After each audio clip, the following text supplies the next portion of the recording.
पुंडलिकवरदार विठ्ठल श्री ज्ञानदेव तुकाराम पंढरीनाथ भगवान की जय। माऊली ज्ञानेश्वर महाराज की जय। जगद्गुरु तुकाराम महाराज की जय। सद्गुरुनाथ भगवान की जय। हरि ओम तत्सत।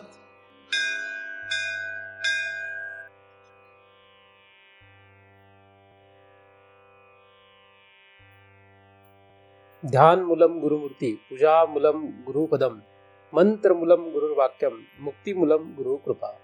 ब्रह्मेवाहम अहम ब्रह्म न चाहम ब्रह्मणा पृथक, नाहम देहो न मे देहा केवलहम सनातन। दृक्दृश्य विवेक या ग्रंथाचा आपण अभ्यास करतो आहोत। या ग्रंथाचा उद्देश दृक आणि दृश्य यामध्ये विवेक करणे असा आहे। दृक या पदार्थापासून अनभिज्ञ आहोत, म्हणजे आपल्याला त्याच्याविषयी काही माहिती नाही। म्हणजे एक तरी पदार्थ नीट माहीत असेल तर बरं आहे, पण एकही पदार्थ नीट माहीत नाही, म्हणजे दृकही नीट माहीत नाही, दृश्यही नीट माहीत नाही, अशी आपली स्थिती आहे। म्हणून दृक्दृश्य विवेक सारख्या ग्रंथाचा अभ्यास करणं आपल्याला गरजेचं आहे। परंतु हा ग्रंथ जो आहे, हा छोटा ग्रंथ, अधिक त्यामध्ये फार मोठा सार, अत्यंत श्रेष्ठ असा बोध या ग्रंथामध्ये असल्यामुळे हा ग्रंथ आपण स्वतःचा अभ्यास करू लागलो तर कदाचित त्याच्यामधलं गुह्य असलेलं जे ज्ञान आहे हे आपल्या पचनी पडणार नाही किंवा आपल्या ते लक्षात येणार नाही। म्हणून आपण हा ग्रंथ एखाद्या योग्य व्यक्तीकडून जर सोडवून घेतला तर आपल्याला त्याच्यातलं गुह्यतम ज्ञान कदाचित कळेल, आणि ते जर आपण आचरणात आणू तर आपला जन्म मरणाचा फेरा चुकू शकतो। या ठिकाणी आपण काही दिवसापासून अनेक श्लोकांचा अभ्यास करत आलो। 5व्या श्लोकाचा आता अभ्यास आपला सुरू आहे। नोदेती नास्त मेतेशाम न वृद्धिम याती न क्षयम स्वयं विभात्य धान्यांनी भासेत साधनम विना, असा हा 5 क्रमांकाचा श्लोक आहे। यातील नोदेती या शब्दाचा आपण मागील काही चिंतनांमध्ये अभ्यास करत होतो। नोदेती या शब्दाचा अर्थ न उदेती, म्हणजे ज्याचा उदय होत नाही असा। चिती या शब्दाने 4थ्या क्रमांकाच्या श्लोकाचा शेवट झाला होता। या चिती संबंधी माहिती म्हणून हा श्लोक आहे। चिती म्हणजे काय, चिती कशाला म्हणतात याचा अभ्यास या ठिकाणी दिलेला आहे। कोणाला चिती म्हणावं, ज्याचा उदय होत नाही। उदय होणारा पदार्थ चिती या वर्गात येत नाही, म्हणून जेवढे काही उदय पावले, जे काही उदय होणार आहेत, हे सर्व पदार्थ चिती या कक्षेत येत नाहीत, म्हणजे चिद या कक्षेत येत नाहीत। असा हा अभ्यास आपण मागील चिंतनांपर्यंत करत आलो। नास्त हा पुढचा शब्द आहे। नोदेती नास्त म्हणजे उदय ज्याचा होतो त्याला अस्त असतो। कारण सर्वांना हे माहित आहे की कुठलाही पदार्थ हा उदय पावत असतो, आणि उदय पावणारा पदार्थ नाश पावतो हे सर्वांनाच माहित आहे। कारण कुठलाही पदार्थ जन्माला आला की तो संपणार आहे, म्हणजे या दोघांच्या मध्ये स्थिती आपल्याला धरावीच लागेल। परंतु स्थिती हा शब्द जो आहे तो फसवा आहे। कुठल्याही पदार्थाची स्थिती नसतेच, मुळात स्थिती अशी नसते। प्रत्येक पदार्थ हा नाश पावतच असतो।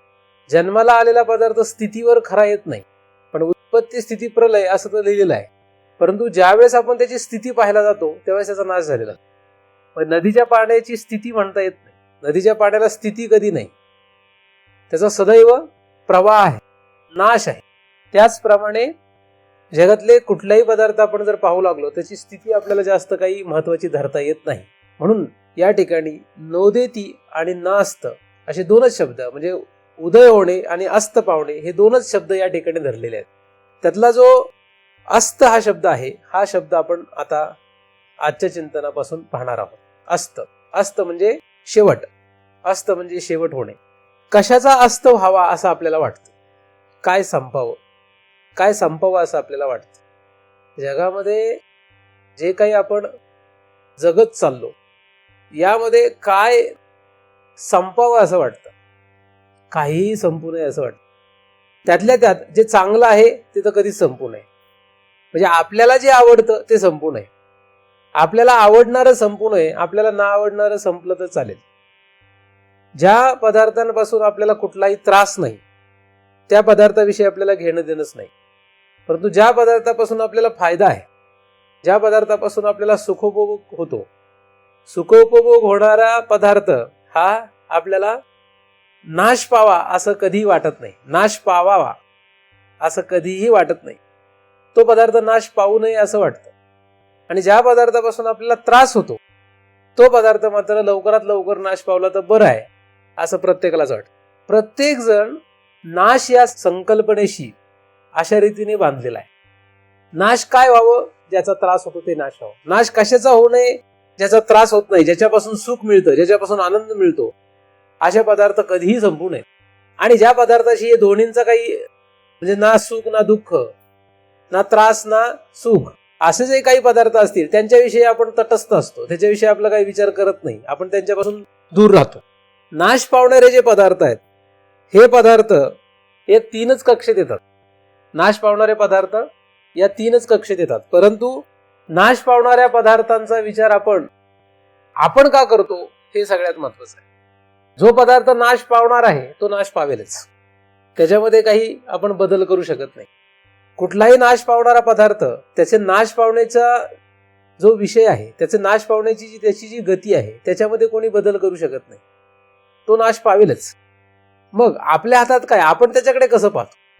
आणि सगळ्यात जास्त महत्वाचा विषय असा आहे की स्वर्गाचा नाश झाला का नाही झाला याच्याशी आपल्याला काहीच घेणं देणं नाही. आता स्वर्गातले पदार्थ नाश पावले का माहित नाही. पृथ्वीवरचे पदार्थ, सगळ्या पृथ्वीवरच्या पदार्थाशी घेणं देणं नाही, नरकाशी घेणं देणं नाही. पृथ्वीवर सुद्धा काही ठराविकच पदार्थ असे आहेत की ज्यांच्या नाश या विषयाशी आपली जवळीक असते. आणि त्यातल्या त्यात आपले जे सभोवतालचे गोतावळा आहे, या गोतावळ्याशी आपल्याला जास्तीत जास्त घेणं देणं असतं. त्या गोतावळ्यामध्ये सुद्धा ज्याच्यापासून आपल्याला काहीतरी फायदा आहे अशांशी आपल्याला घेणं देणं असतं. आणि यांच्याहीपेक्षा जास्त घेणं देणं आपल्या शरीराशी असतं. हे शरीर जे आहे याचा नाश होऊ नये. बाकीचे गेले तरी चालतील, बाकीच्यांचा नाश झाला तरी चालेल, परंतु शरीराचा नाश होऊ नये असं प्रत्येकालाच वाटतं. आणि एखादा जर काहीतरी कारणाने त्याग करू पाहत असेल तर त्याचा त्याग जर श्रेष्ठ पदाला जायला लागला तर तो वेगवेगळ्या प्रकारे वेगवेगळ्या गोष्टींसाठी स्वतःच्या शरीराचा नाश झाला तरी चालेल असा विचार करतो. म्हणजे प्रत्येक आईबाप हे जे मुलांसाठी शरीरातला झिजवतात, त्यांचं शरीराला झिजवणं जे आहे ते कुठला तरी त्याग म्हणूनच आहे. म्हणजे आईबाप मुलासाठी झिजत राहतात, परंतु ते सुद्धा एका ठराविक अवस्थेपर्यंतच शरीराचा नाश करू शकतात. एका ठराविक वेळेनंतर ते त्याचा नाश करणार नाहीत. त्याचाही सूक्ष्म जर आपण अभ्यास केला किंवा विचार करू लागलो तर आपल्याला हे लक्षात येतं की या मुलांसाठी किंवा या गोतावळ्यासाठी जो आपण शरीराची झीज करत असतो, या झीज करण्यामध्ये त्यांच्यासाठी आपण ते करत असतो असं जरी म्हटलो तरी सुद्धा त्याच्यातून आपल्याला सुख मिळत असतं.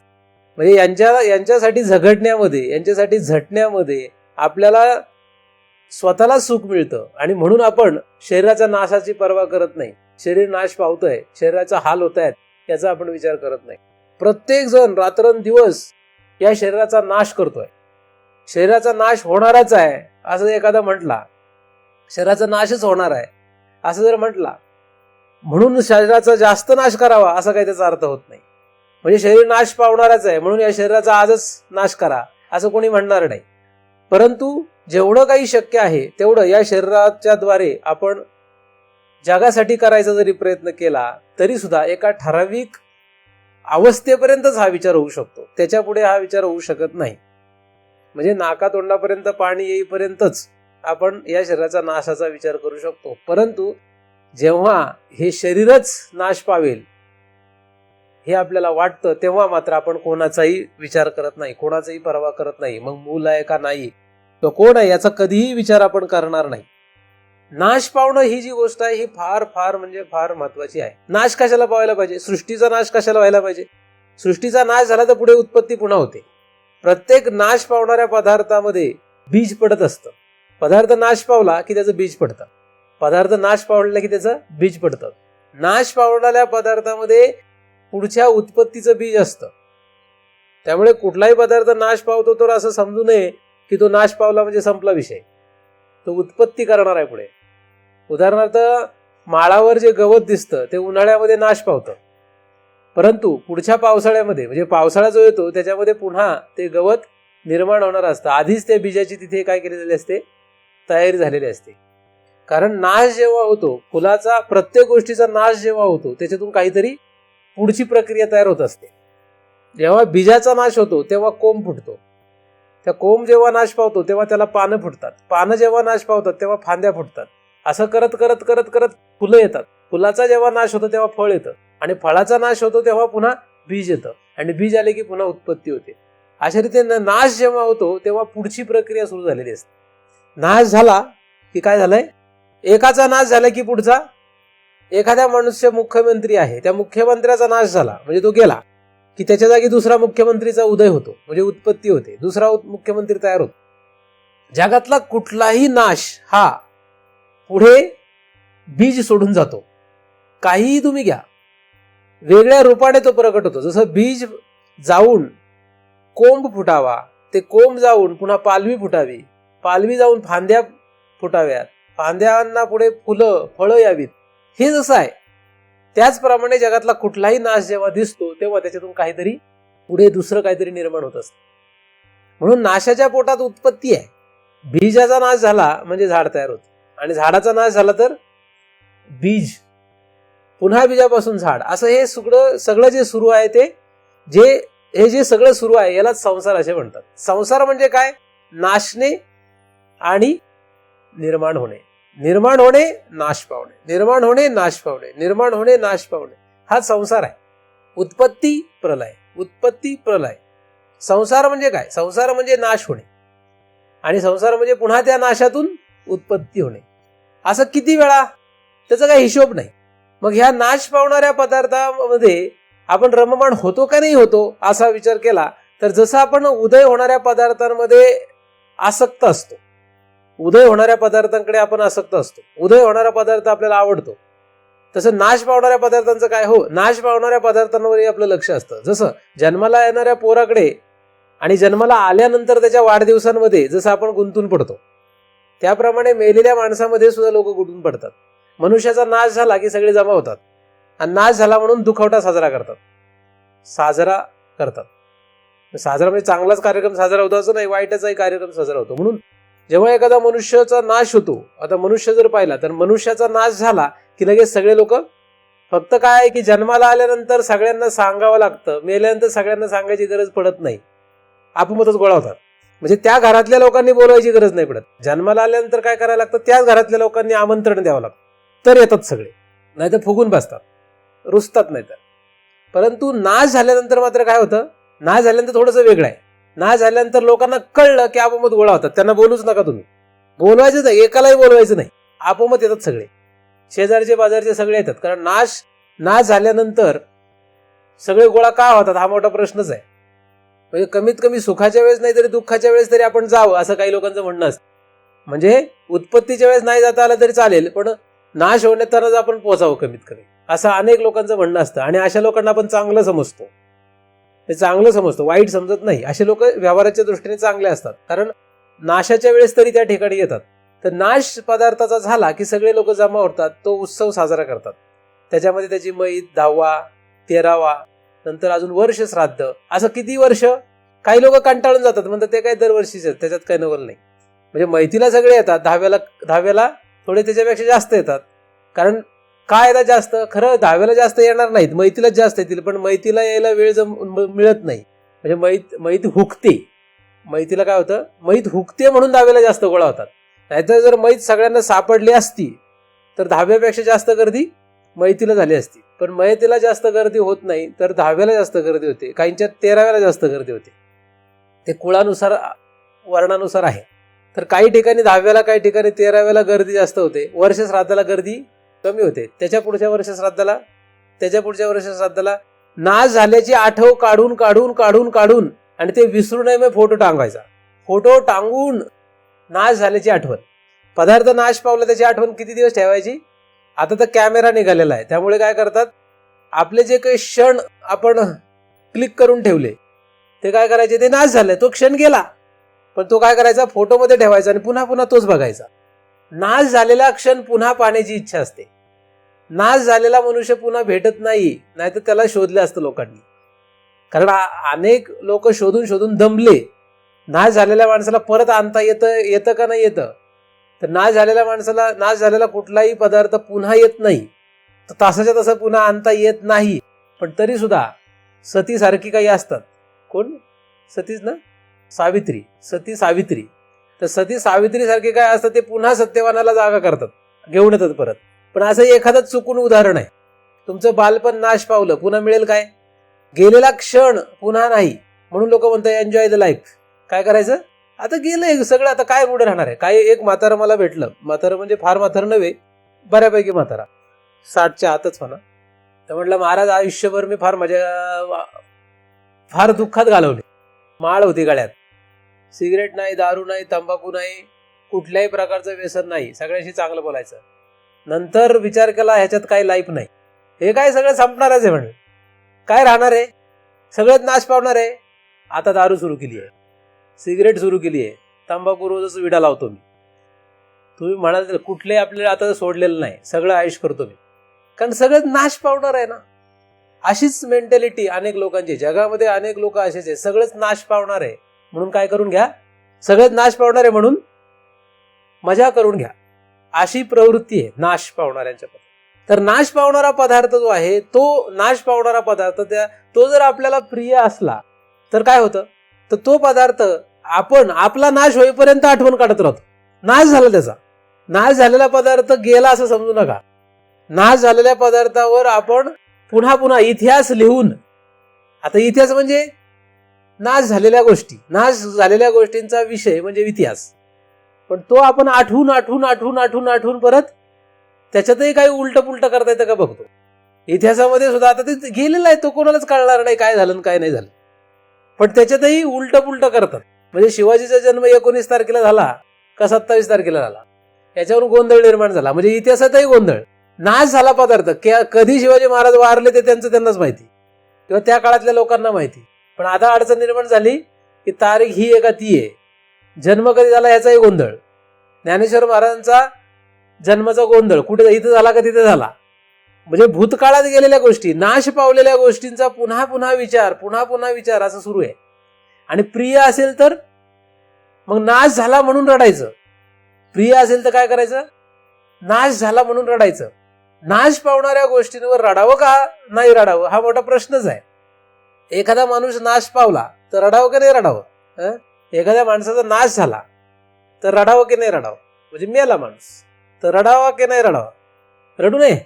पण जगात काय दिसतं, का रडतात? मग का रडू नये आणि का रडतात? का रडू नये, का रडू नये? नाश पावला म्हणून रडू नये. नाश पावणे म्हणजे मरणे. आता माणूस साधारणपणे कुठल्या नाश पावणाऱ्या पदार्थांवर रडतो? ज्या नाश पावणाऱ्या पदार्थांशी त्याचं सख्य असतं, ज्याच्याशी प्रियत्व आहे, असा पदार्थ नाश पावला तर रडतो, नाही का? जो पदार्थ आपले संबंधितच नाही, त्याचं कितीही वाईट झालं, किती वाईट रीते तो मेला तरी सुद्धा आपण त्याच्यावर रडत नाही. नाश पावणारा पदार्थ जो आहे तो आपल्या प्रियत्वातला असला, आपला सख्य त्याच्याशी असेल तर मात्र आपण रडतो. जगामध्ये सगळे जे रडताना दिसतात हे प्रिय असलेल्या पदार्थांवर रडतात. काही लोक दाखवण्यासाठी रडतात, ते निराळी वर्ग आहेत, त्यांचा आपण विषय इथं घेत नाही. परंतु एखादा पदार्थ नाश झाला म्हणजे माणूस मेला तर रडावं की नाही रडावं? आता तुम्ही जे सांगाल, तुम्हाला प्रश्न पडलाय, तुम्ही उत्तर देत नाहीत, त्याचं कारण आहे तुम्ही कन्फ्यूज आहात. कन्फ्यूज म्हणजे संदेह आहे तुम्हाला. नाश पावणे, नाश, मनुष्य मेला की रडावं की नाही रडावं? धर्मशास्त्र, जगत हे सांगतं रडायलाच पाहिजे. वेदांत शास्त्र म्हणतं रडू शकत नाही. विवेक जर असेल तर रडता येत नाही, विवेक असेल तर रडता येत नाही. मग ज्ञानदेव महाराज जेव्हा समाधी घ्यायला चालले, असं एकाने मला विचारलं, मग तुम्ही तर म्हणता रडायचं नाही. ज्ञानदेव महाराज जेव्हा समाधी घ्यायला चालले म्हणजे शरीर त्यांचं ते नष्ट करायला चालले, तेव्हा सगळे बाकीचे रडायला का लागले? मग अभंगांमध्ये वर्णन आहे, रडायला का लागले सगळे?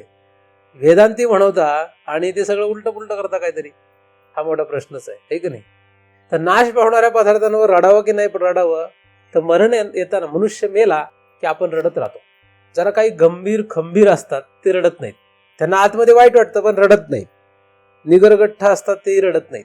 पण साधारण सर्वच जण रडतात. असा कितीही निगरगठ्ठ आणि किती रगील माणूस असला, किती कठीण काळजाचा असला तरी सुद्धा त्याची अत्यंत प्रिय व्यक्ती गेली की तो रडतोच. जगामध्ये काय, तो काय विवेक त्याच्याकडे आहे असं समजू नका. म्हणजे न रडणाऱ्या माणसांकडे विवेक आहे असं समजू नका. त्यांची अत्यंत प्रिय व्यक्ती गेली किंवा अत्यंत प्रिय पदार्थ नाश पावला की तो रडतोच. अत्यंत प्रिय पदार्थ नाश पावावा लागतो. मग तो रडतो. काही काहींना काय, दुसऱ्याच्या घरात मरण आलं तर एखादा माणूस मेला तरी रडायला लागतो. दुसऱ्याचं मरण पाहूनही रडायला येतं काही काहींना. त्यामुळे सांगता येत नाही. मरण हा जो विषय आहे, म्हणजे नाश हा जो विषय आहे, तो सगळ्या पदार्थांना आहे. प्रत्येक पदार्थ जो निर्माण झाला तो नाश पावेल. मग माणूस निर्माण झाला म्हणजे तो नाश पावणारच आहे. मग नाश पावणाऱ्या पदार्थावर आपण रडतो म्हणजे याचा अर्थ आपल्याला तो नाश पावणार आहे हे माहीत नाहीये का? जो पदार्थ नाश पावणारच आहे म्हणजे तो माणूस मेला आणि आपण रडायला लागलो. आता तो माणूस जर मेला आणि आपण रडायला लागलो तर आपल्याला आधी माहित नव्हतं का तो मरणार आहे? मग माणसं म्हणतात नाही आता नव्हता मरायला पाहिजे. लोकांना म्हणतो तो मरणारच होता. मी काही काही ठिकाणी गेल्यानंतर म्हणतो असं, तर काय मरणारच होता तो. आता लोक महाराज आहे म्हणून गप बसतात, नाही तर जोडे काढतील. मग ते म्हणतात की नाही महाराज काय आहे, आता नको था मरायला पाहिजे. म्हटलं तू सांग मग कधी कार मरायला पाहिजे होता? मरायला जर पाहिजे होता तर कधी मरायला पाहिजे होता? प्रत्येक पदार्थाचा नाश होण्याचा कालावधी मी आधी सुरुवातीला सांगितलं. प्रत्येक पदार्थाची नाशाची जी गती आहे म्हणजे नाश जेव्हा पावणार आहे तो काळ त्याच्या पदार्थाच्या उत्पत्तीच्याच वेळेस ठरलाय. जो पदार्थ नाश पावेल तो पदार्थ कधी नाश पावेल हे उत्पत्तीच्या वेळेस ठरलेलं आहे. तुम्ही आणि मी बदल नाही करू शकत त्यामध्ये. आपण बदल करत बसलो तर आपण या सृष्टीचक्रामध्ये काहीतरी गोंधळ घालतो. आपल्याला त्याची गरज नाही. चांगदेव योगाने हेच पराक्रम सुरू केले होते. म्हणून चांगदेव योगाचं खंडन करण्यासाठी अवतार व्हावा लागला. त्याने काय केलं, मरणच थांबून ठेवलं, नाशच बंद करून टाकला त्याने. नाश होऊ देऊ ना, तो नाश झालाच पाहिजे. आणि म्हणून ज्ञानदेवांची दीक्षा झाल्यानंतर, ज्ञानदेवांनी त्यांना अनुग्रह दिल्यानंतर मग मात्र त्याच्यानंतर आहे का त्यांचं काही दिसतंय का? नाही, संपला विषय. नाश. जे शरीर घेऊन ते फिरत होते त्याचा काय झाला, विषय संपला. नाश होणं हे गरजेचं आहे. कशासाठी? सृष्टीचक्रासाठी सुद्धा गरजेचं आहे. वेदांत जाऊ द्या, सृष्टीचक्रासाठी सुद्धा गरजेचं आहे. जर पदार्थाचा नाश झालाच नाही तर पुढची उत्पत्ती होऊ शकत नाही. बरं, तुम्ही म्हणाल उत्पत्ती तर व्हायला पाहिजे पण नाश नको. असं झालं तर जागा राहील का पृथ्वीवर? नुसते लोक निर्माण व्हायला लागले आणि नाश कोणाचाच नाही. तर आतापर्यंत आपल्या घरात किती लोक असते आपल्याकडे? शेजारी एकाला एक खेटून उभं राहावं लागलं असतं तरी जागा पुरली, एकाच्या एक डोक्या उभे करावं लागले असते. एवढी आतापर्यंत झालीत आपले जन्म आणि आपल्या पूर्वज तेवढे तयार झाले असते. ठीक आहे. नाश जर झाला नाही तर किती मोठी अडचण येईल सृष्टीमध्ये याचा पण विचार करा. म्हणजे नाश होणं हे सृष्टीच्या दृष्टीने सुद्धा गरजेचं आहे. सृष्टीमध्ये नाश होणारच. सृष्टीमध्ये एक सृष्टी जाऊन दुसरी सृष्टी जाऊन तिसरी सृष्टी अशी तयार होणारच आहे. म्हणजे एक पिढी गेली की दुसरी गेली की तिसरी, असं होणारच आहे. मनुष्य मरतो तर कसा मरतो? असा मरत नाही, तो पिढी निर्माण करूनच मरतो. वंशाचा दिवा लावूनच मरतो. तो वेडा आहे काय? सृष्टीतून खंडन करील काय? तो वंशाचा दिवा लावल्याशिवाय त्याला जमत नाही, कारण तो सृष्टीच्या अंतर्गत आहे. त्याला सृष्टीतून बाहेर पडण्याचा इथे विषय माहिती नाही. वंशाला दिवा लागलाच पाहिजे. आणि जर लावला नाही तर काय होईल? सृष्टीच्या बाहेर जाऊ आपण. काय सृष्टीमध्ये नियम काय आहे? बीज मोडे झाड होय, झाड व्हायला पाहिजे आणि झाड मोडे बीजी समाये असं झालं पाहिजे. ही नाश आणि उत्पत्ती ही गरजेची आहे. हे सृष्टीच्या अंतर्गत आहे. म्हणून प्रत्येक माणूस जो मरतो तो मरताना तसा मरत नाही. असे किती लोक मरतात की जे बीज सोडून जात नाहीत. व्यवहारामध्ये असे किती लोक असेच मारतात बिना लेकराचे? असे सापडतात काय? असे सापडतात नाहीच. बिना लेकराची माणसं सापडत नाहीत. बिना लेकराच्या स्त्रिया सापडत नाहीत. माणसाला जन्माला आल्यानंतरच वाटतं की उत्पत्ती करायलाच पाहिजे, म्हणजे जन्म व्हायलाच पाहिजे. आपला नाश होण्याच्या आत आपला दिवा लावून ठेवला पाहिजे असं प्रत्येक पुरुषाला जन्माला आल्यानंतर वाटतं, प्रत्येक स्त्रीला वाटतं. आणि त्याच्याशिवाय त्यांना जमतच नाही, करमतच नाही. म्हणजे नाश होण्याच्या आधी आपण हा सगळा विचार करून ठेवलेला असतो. सहज काय केलं असतं? इतक्या सहजपणे हे झालेलं आहे. कारण का? सृष्टीच्या अंतर्गत आपण आहोत. मग जो नाश होईल, नाश झाला पदार्थ की त्या नाश होणाऱ्या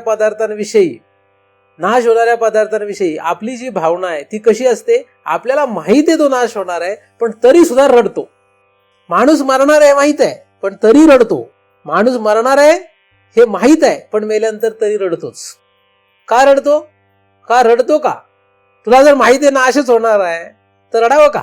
बरं, तुला हे पण माहित आहे की त्याची वेळ आल्यावर तो मरणारच आहे, मग रडावं का? लोक म्हणते रडलं नाही तर मग, अरे रडलं नाही तर तू एकदम गंभीर होशील, तू रडला नाही तर उलट तुला सृष्टीचक्र लक्षात येईल कदाचित. रडला तर काय होईल, रडला तर माया म्हणेल बरोबर आपल्या जाळ्यात अडलाय हा.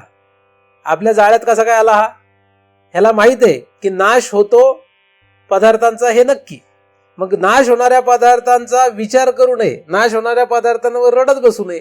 अर्जुन रडतो कशावर, अर्जुन रडतोय कशावर, नाश होणाऱ्या पदार्थांवर.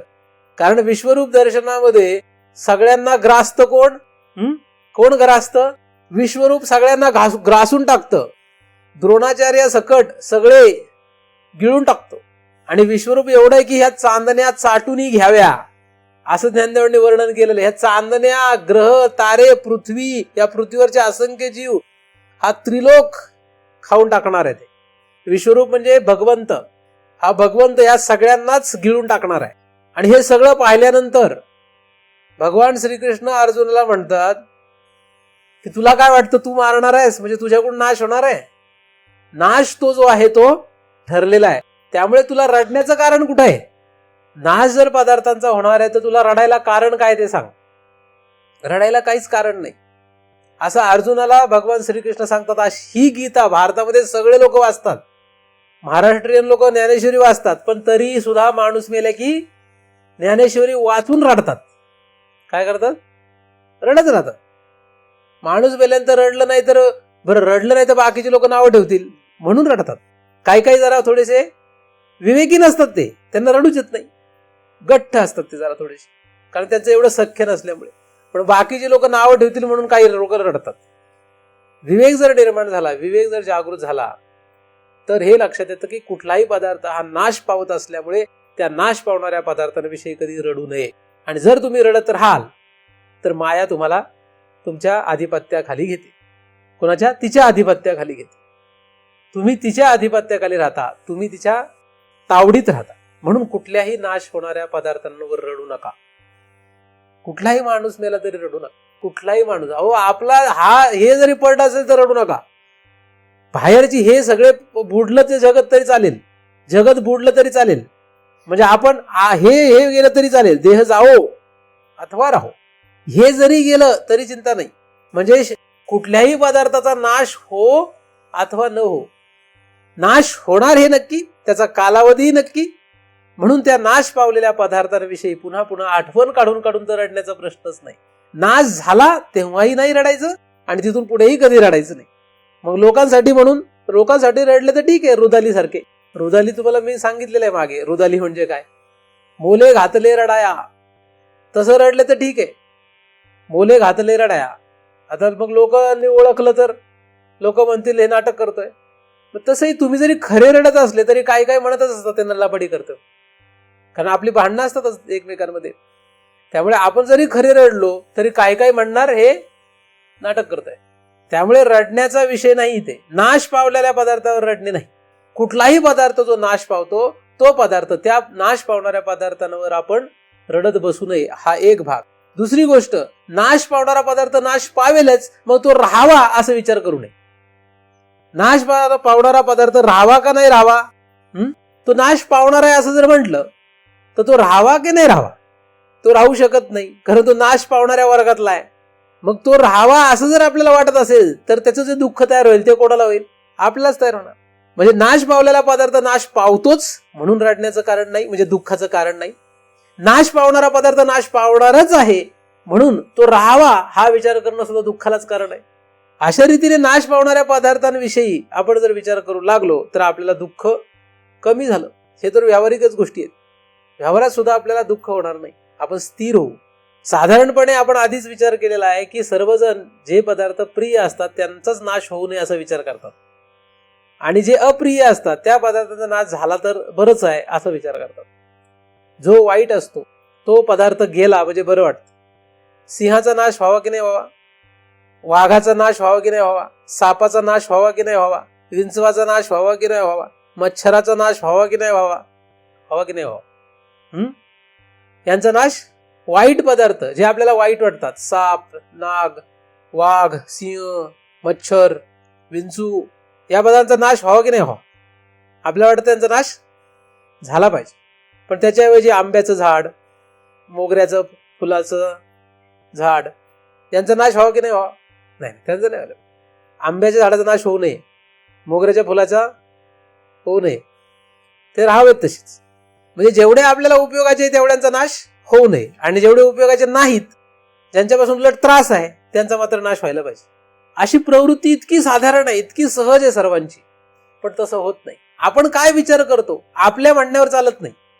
सत्य काय आहे? सत्य हे आहे की जो पदार्थ निर्माण झालाय तो नाश पावे, मग त्याचा विचार करायचा नाही. आणि आपण कुठल्या पदार्थ नाश करण्याच्या पाठीमागे लागायचं नाही. जे काळाच्या गतीत आहेत ते आपण मारले काय न मारले काय, आपल्याकडूनच मरणार असतील तर मरतीलच, म्हणून काय त्यांना लोकांना मारत बसावं काय?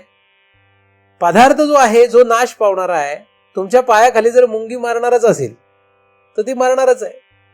आणि तुम्ही एखाद्या मुंगीला वाचवणार असाल तर ती वाचणारच आहे. त्यामुळे तिचं मरणं न मरणं याच्यावर तुम्ही चिंता करत बसू नका. जगातला कुठलाही पदार्थ जो नाश पावतो त्याच्यावर चिंता करू नका. कुठल्याही नाश पावणाऱ्या पदार्थांवर प्रत्येक क्षण हा काय होतोय? आपण जर क्षणाचा विचार केला, प्रत्येक क्षण हा नाश पावतोय. आणि आपण काय विचार करतो? जेवढे चांगले क्षण आहेत तेवढे नाश ते तसेच राहावेत असं वाटतं. प्रत्येकाला वाटतं चांगल्या क्षणांचा नाश होऊ नये, वाईट क्षणाचा नाश व्हावा. चांगल्या क्षणांचा विचार आपण काय करतो? पुढे सुद्धा करत राहतो, पुन्हा पुन्हा ते क्षण आठवत राहतो.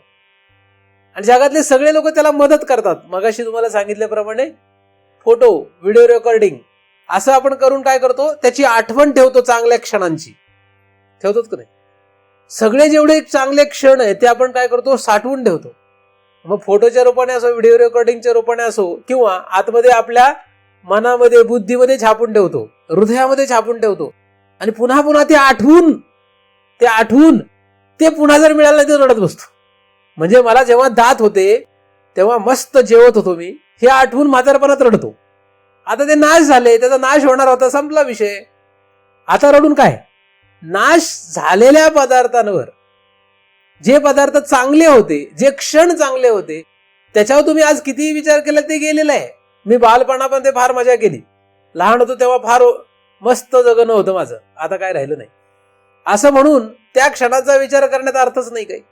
लोक काय करतात? उर्वरित काळामध्ये, म्हातारपणामध्ये सुद्धा अख्खा आयुष्याच्या सगळ्या क्षणांचा विचार करत मरतात. कसे? केलेल्या क्षणांच्या आठवणी काढत काढत काढत मरून येतात. मरतात कसे? नाश होतो कसा? नाश झालेल्या पदार्थांचा विचार करत करत करत नाश, यांचा नाश झालेल्या क्षणांचा विचार करत करत करत करत याचा नाश होतो. आठवून हा म्हणजे नाश होणारा गोष्ट, नाश होणारा क्षण, नाश होणारे पदार्थ, हे किती डेंजर आहे. साधे आहेत का ते? त्याच्यात गुरफटवून टाकलेले आहेत. नाश होणार, जसं उदय पावलेल्या पदार्थांनी आपल्याला गुरफटवलं, तसंच ह्या नाश होणाऱ्या पदार्थांनी सुद्धा आपल्याला काय केलंय? अडकून ठेवलेलं आहे सृष्टी चक्रात. इथून मागचा एकही क्षण तुम्ही विचार करायचा नाही. मागचे सगळे क्षण काय झाले? नाश पावले. त्यांचा विचार, भूत प्रतिबंध संपला. भूत प्रतिबंध नाही. भूत प्रतिबंध म्हणजे काय? नाश पावलेल्या पदार्थांचा, वेळेचा, क्षणाचा, कुठल्याही घटनेचा विचार न करणे. तुम्ही म्हणाल नाही पण इतिहास पाहिला म्हणजे पुढे जरा बरं राहतं. काय बरं राहतंय? आता इतिहास कितीही लोकांनी नीट पाठ करून ठेवला तरी सुद्धा शिवाजी राजांसारखं राज्य येईल काय? उदाहरणार्थ रामचंद्रासारखं राज्य येईल काय?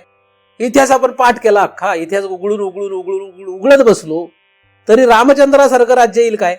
येईल? नाहीच येणार. येऊ शकतच नाही, कारण ते संपलाय तो विषय, नाश पावलाय तो. म्हणून इतिहास हे व्यवहाराच्या दृष्टीने ठीक आहे, व्यवहारामध्ये तुम्ही इतिहास लक्षात ठेवा. पण वेदांतात आलं तुम्हाला हे लक्षात येतं की या मागचा क्षण संपला, या मागे काय झालं याचा विचार करण्यामध्ये आपलं आयुष्य जातं. काही वाईट गोष्टी, काही चांगल्या गोष्टी, काही मिश्रण असलेल्या गोष्टी यांचा विचार करण्यात आपलं किती आपण अडकून पडलो हे सगळ्यांना, प्रत्येकालाच माहित असतं, नाही का? आपण कशात अडकून पडलेलो असतो बऱ्याच वेळा? इथून मागच्या अनेक गोष्टींमध्ये आपण अडकून पडलेलो असतो. काही वेळा तर आपल्या स्वतःच्या जाऊ दे, दुसऱ्यांच्या सुद्धा. आणि ते आठवण ठेवतो आपण, त्याचा तो त्यावेळेस मेला होता, त्याची आठवण ह्याला असते. नाश झालेला सगळा विषय जो आहे, म्हणजे पदार्थ असो, काळ असो, त्यामध्ये घडलेल्या कुठल्याही घटना असो, काही असो, नाश झालेलं जे आहे ते सगळं भूत या शब्दात येतं, भूतकाळ. आणि भूत प्रतिबंध तुमचा जर गेला तर तुम्ही फार स्थिर व्हाल. काय होईल? लगेच पटकन काय होईल?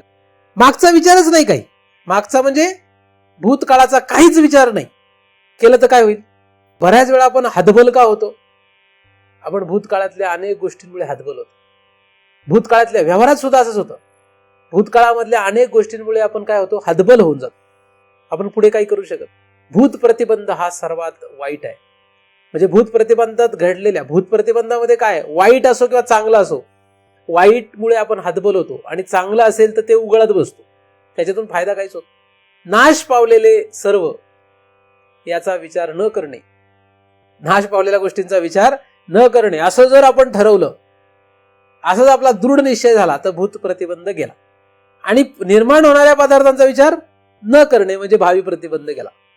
म्हणजे उदय होणाऱ्या पदार्थांचा विचार नाही आणि नाश पावलेल्या पदार्थांचा विचार नाही, असे भूत आणि भावी प्रतिबंध केले. आता फक्त आपण वर्तमानात आहोत.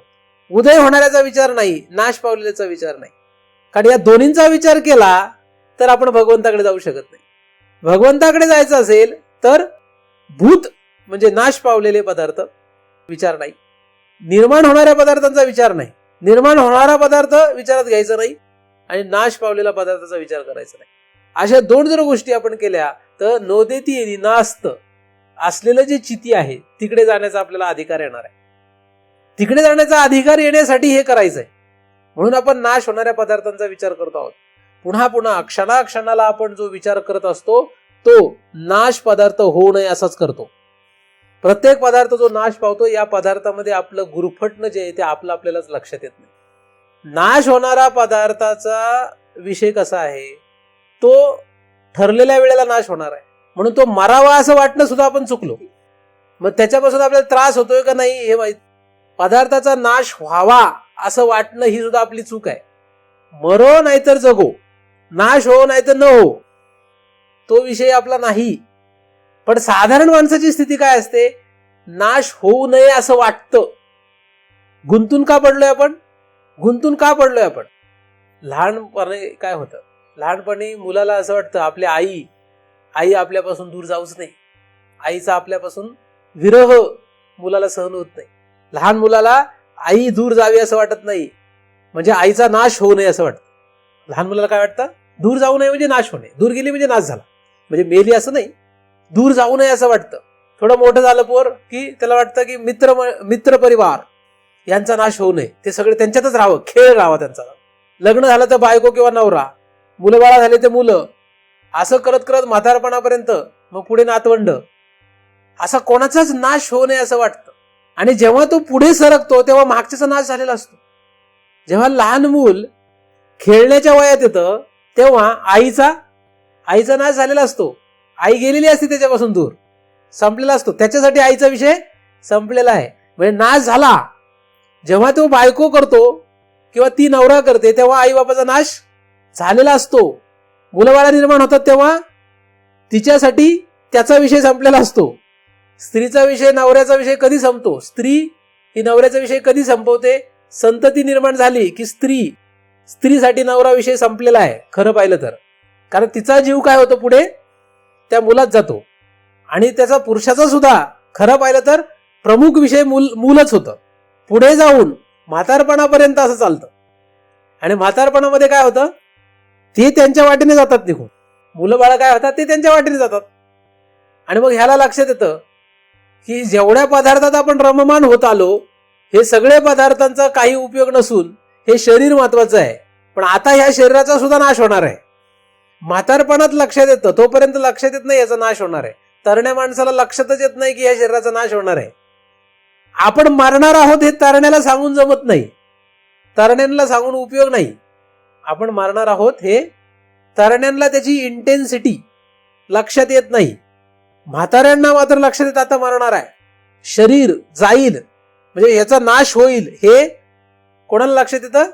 म्हाताऱ्यांना लक्षात येतं.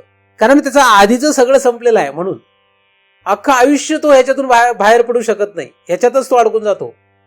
आणि मरताना सुद्धा त्याला असं वाटतं की हे शरीर नाश होऊ नये, कितीही म्हातारा मनुष्य झाला तरी त्याला मरावं असं वाटत नाही, नाश व्हावा असं वाटत. म्हणत जरी असला तो मरावं तरी मरण्याची इच्छा नसते. तोंडाने बोलेल काही पण मरावं असं वाटत नाही. म्हणजे हे शरीर ह्याचा नाश व्हावा असं वाटत. कारण जगातल्या सगळ्याच नाश होणाऱ्या पदार्थांकडे आपली दृष्टी जी आहे ती नाश होऊ नये असंच वाटतं. सगळ्या म्हणजे जे आपल्याला प्रिय आहेत ते. आणि असं असल्यामुळे ह्या नाश होणाऱ्या पदार्थांच्या कचाट्यातच आपण अडकलेलो आहे.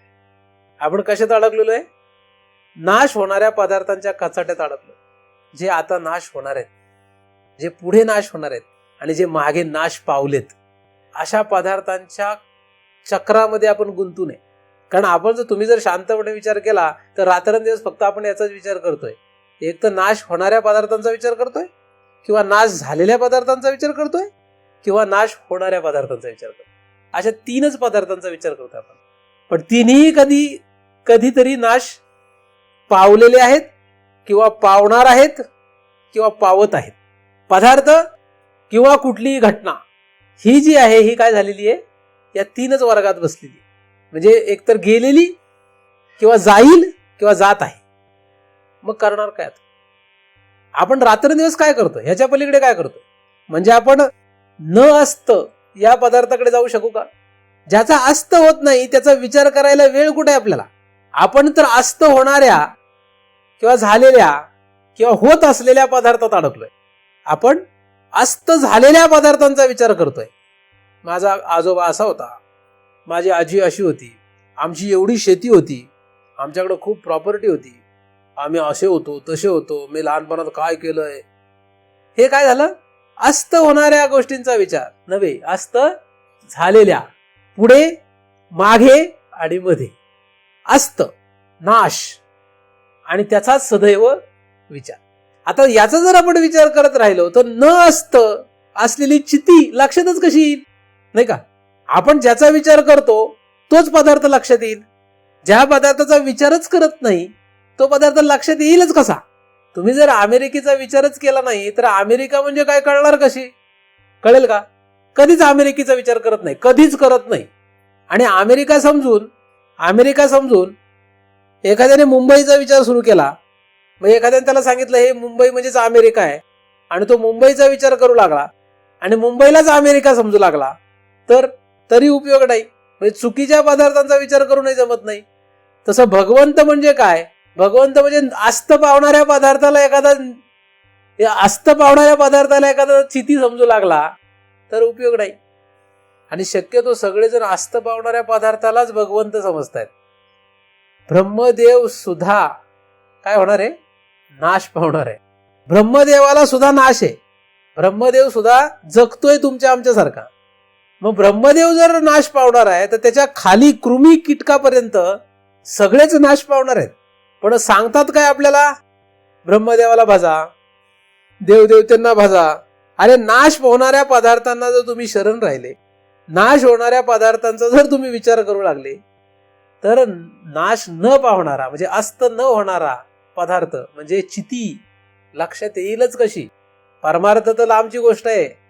व्यवहारातलेच नाश होणाऱ्या पदार्थांमध्ये आपण अडकून पडलो. व्यवहारामध्ये नाश होणाऱ्या पदार्थात अडकलोय. परमार्थात नाश पावणाऱ्या पदार्थांचा विचारच कुठे आहे?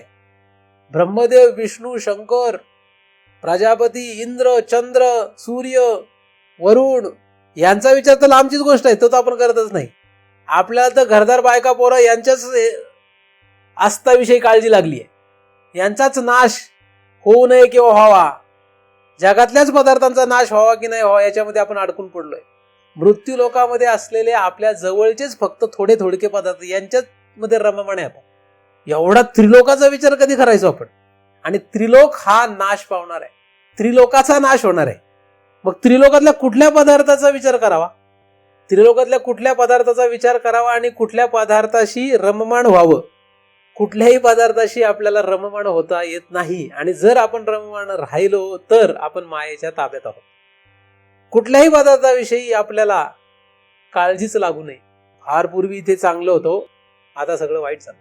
फक्त बोलण्यापुरतं म्हणत असाल तर ठीक आहे, पण त्याच्यात गुंतून पडले, लूप मध्ये जातो आपण, पुन्हा पुन्हा तेच चक्र घुमत राहतं. जसं मी तरुण होतो तेव्हा एकदम बलदंड होतो असं म्हातारा मनुष्य म्हणतो. मी जेव्हा तरुण होतो तेव्हा कसला होतो? सगळे घाबरायचे मला, असा म्हातारा मनुष्य म्हणतो. आता नाश झाला की तुझा, आता काय राहिलंय? पण अडकून पडला तू त्याच्यामध्ये. तो तर गेलाच, त्याचा नाश झालेलाच आहे. पण आता त्याच विषयाचं काय होतं त्याच्यामध्ये, आतमध्ये तोच विषय सुरू आहे आतमध्ये. इतक्या साधारण गोष्टीमध्ये आपण अडकलोय की त्रिलोकाचा नाश होतो हे कळणारच नाही आपल्याला. आपल्याला वाटतं की देवादिक काय आहेत, नाश न पावणारे आहेत. पण देवादिकांचा सुद्धा काय नाश आहे. देवादिक सुद्धा नाश पावणारे आहेत, म्हणून त्यांच्यामध्ये सुद्धा रममाण होता येत नाही. पण देवादिकातही त्यांचा नाश होणार आहे, म्हणून त्यांच्यात रममाण झाला नाही. आणि संसारामध्ये बायका पोरांमध्ये रममाण झाला तर मग उपयोगच नाही. एक वेळ ब्रह्मदेवाची पूजा करावी, बायका पोरांची पूजा करू नये. मग त्यांच्यामध्ये रममाण होऊ नये. संसार म्हणजे जो आपल्या जवळचा संसार आहे ह्याच्यामध्ये आपण रममाण होण्यापेक्षा देवादिकांमध्ये रममाण झालेले बरे. पण ते सुद्धा वाईटच आहे, कारण त्या पदाला जाणं सुद्धा किंवा त्या पदाचा सुद्धा विचार करणं हे सुद्धा आपल्याला घातकच आहे. पण इथपर्यंतचा विचार येण्यासाठी आधी संसारामध्ये आपल्या जवळ असलेले जे पदार्थ, ज्या पदार्थांचा नाश आहे, जे पदार्थ नाश पावलेत, जे नाश होत आहेत, अशांचा विचार सोडून द्या. मग तुम्हाला कशाचा विचार करता येईल आता सांगा बरं. आता कशाचा विचार करता येईल? जगामध्ये कशाचा विचार करता येईल का? कशाचाच विचार करता येणार नाही. आपल्याला विचार करण्यासाठी काही राहिलेलं नाही, कारण जगातले सगळे पदार्थ नाश पावणार आहेत. कुठलाही पदार्थ बघायचा, त्याचा विचार आला रे आला की लगेच विचारायचं आपणच आपल्याला, याचा नाश होणार आहे का? काय होईल मग? आपण लगेचच, उदाहरणार्थ तुम्ही मला हार घातला सुरुवातीला आल्या काय केलं? हार घातला. आता तुम्ही मला हार घातला, ही घटना कशी आहे? मस्त वाटतं का नाही? तुम्हाला नाही, मला मस्त वाटतं ना, चांगलं वाटतं का नाही? आता ह्या घटनेचा नाश झाला का नाही? नाश झाला. आता मी जर त्याचा विचार करेल तर काय होईल? विचार केला तर काय होईल? सुख. आठवून आठवून आठवून आठवून, आणि उद्या जाऊन समजा आयुष्यभर मला कोणी हारच घातला नाही तर मग नुसते त्या आठवणीवर जगायचं. म्हणजे त्या लूपमध्ये गेला ना. काय झालं? त्याच्यात अडकून पडला अधिक दुःख.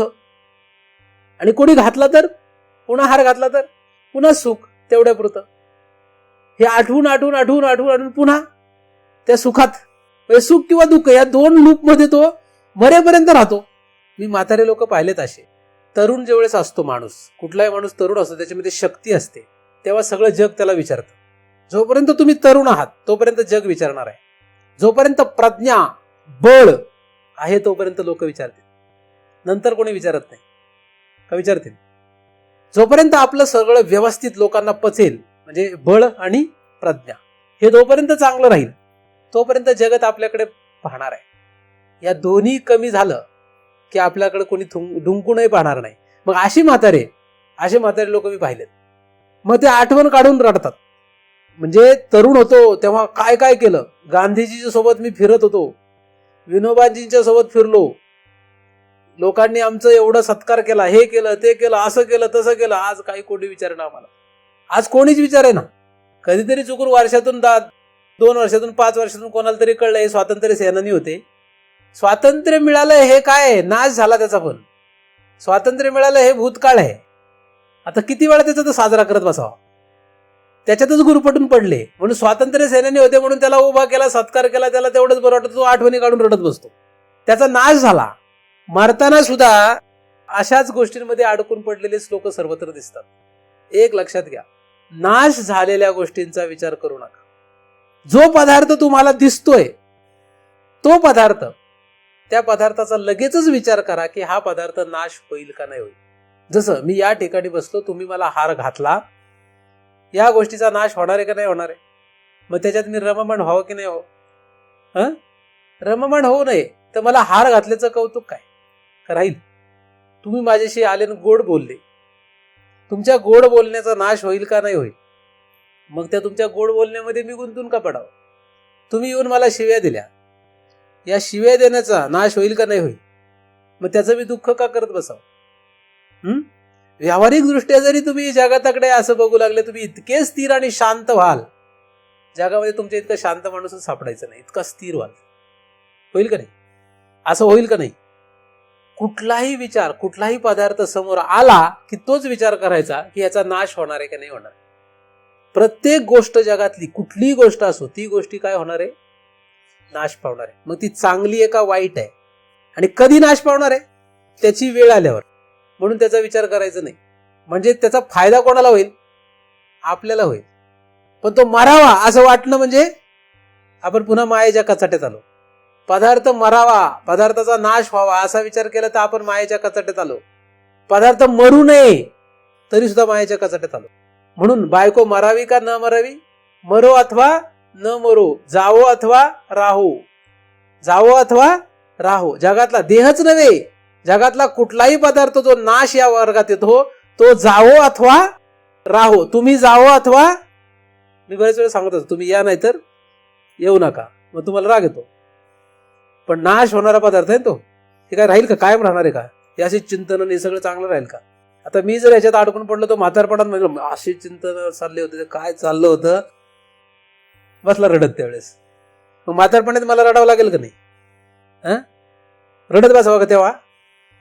ऐकणार पण काय सांगत होते महाराज, वा, ते पण रडत बसते, हा पण रडत बसते, दोघंही गुंतले, दोघंही मायाच्या कचाट्यात. आपल्याला ह्याच्यातून बाहेर पडायचं आहे. आलं लक्षात? नाश होणाऱ्या गोष्टी, कुठल्याही गोष्टीचा विचार करायचा नाही, हेच या चिंतनातून शिकून घ्या. असं जर तुम्ही कळून घेतलं, असं जर विचार तुम्ही करू लागले तर तुम्हाला चिती कळण्याचा अधिकार येणार आहे. आता तर फक्त आपण स्थूलच पदार्थांचा, स्थूल घटनांचा विचार केलाय, सूक्ष्म अजून काही विचार केलेला नाही. अस्त होणारा विचार आपण जो करतोय आता कुठला आहे? फक्त स्थूल. कुठल्याही नाश पावणाऱ्या पदार्थांचा तुम्ही जर विचार करताना दिसले की स्वतःच्याच कानफडात लावून द्यायची. काय करायचं? माणूस करतो ना राग आले की स्वतःलाच मारतो. तर काय करायचं? नाश पावणाऱ्या पदार्थांचा विचार आपण केला की काय करायचं? आपणच आपल्याला चिमटा काढायचा. कानफडात मारले की लोक म्हणतील बावड झाले. चिमटा काढायचा गुपचूप, आहे की नाही? नाश पावणाऱ्या पदार्थांचा विचार करणे नाही. असं केलं म्हणजे आपण स्थिर होऊ. आणि स्थिर जर असेल तर त्यालाच स्थिती कळते. अस्थिर माणसाला स्थिती कळत नाही. अस्थिरला कळेल काय? अस्थिर व्यक्ती हा स्थितीचा अधिकारी नाही.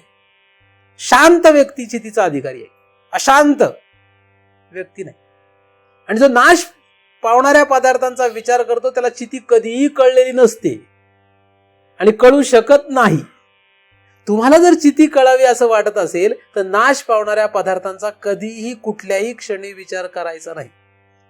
पण येणार का नाही येणार? आता हे झालं फक्त थेरॉटिकल, म्हणजे खूप गप्पा झाल्या, बौद्धिक झालंय.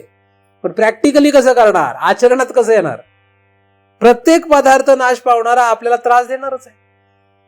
एक तर सुखाने किंवा दुःखाने, दोनच प्रकारे त्रास असतो. एक तर सुखाचा किंवा दुःखाचा, म्हणजे सुख रूपाने तो पुढे येईल किंवा दुःख रूपाने पुढे येईल. जगातले नाश पावणारे सगळे पदार्थ दोनच रूपाने पुढे येतात. एक तर सुख रूपाने येतात किंवा एक तर दुःख रूपाने पुढे येतात. याच्या पलीकडे काही येत नाही. तिसरा त्यांना काही वर्गच नाही. नाश पावणारा प्रत्येक पदार्थ दोनच रूपाने पुढे येतो. आणि हे प्रत्येक पदार्थ पुढे येणार आहे हे त्या पदार्थाच्या गतीवर अवलंबून नसून आपल्या गतीवर अवलंबून आहे. आपल्या पुढे येणारा पदार्थ हा आपल्या कर्मावर अवलंबून आहे. आपण केलेल्या पूर्व कर्मानुसार तसे तसे पदार्थ नाश पावणारेच आपल्या पुढे येतात.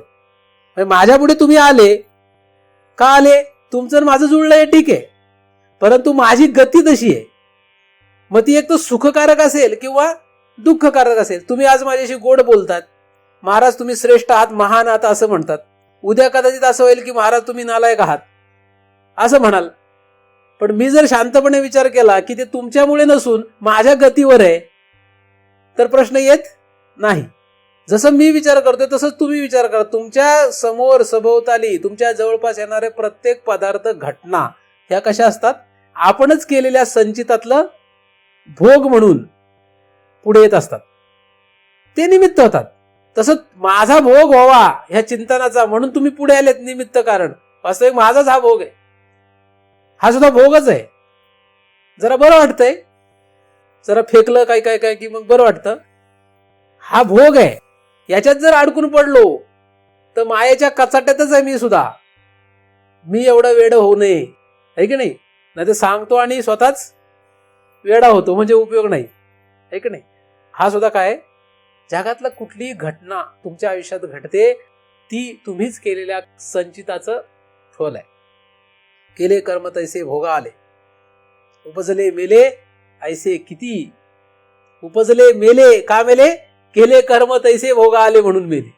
उपजले आणि मेले का, केले कर्म तैसे भोगा आले.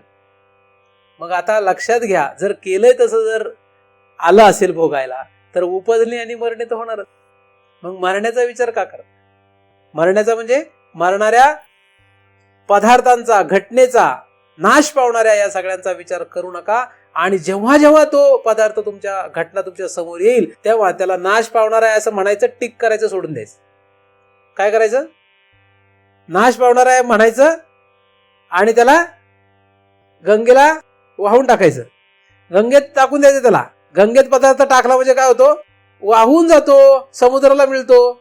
तसा आपल्या समोर येणारा चांगला आणि वाईट पदार्थ नाश पावणारा असल्यामुळे तो आपल्या समोर, आपल्या सभोवताली येणारी घटना ही चांगली आणि वाईट ही नाश पावणारी असल्यामुळे ती गंगेलाच व्हावी. हे की नाही, गंगेला अर्पण करावी किंवा भगवंताला अर्पण करावी, ईश्वराला अर्पण करावी. तू बघ बुवा, तुझी गंगा आहे, तूच चालव सगळं. सृष्टी त्याची आहे ना, तुझ्या चरणी, तुझ्या माथ्यावर घे, तू घे सगळं, नाही का. असं जर म्हटले तर काय होईल, आपलं बरंच मोठं काम होईल.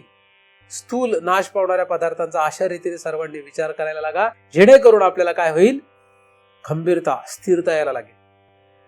आणि हे इतकं सहज होणार नाही, हे इतकं सोपं नाही.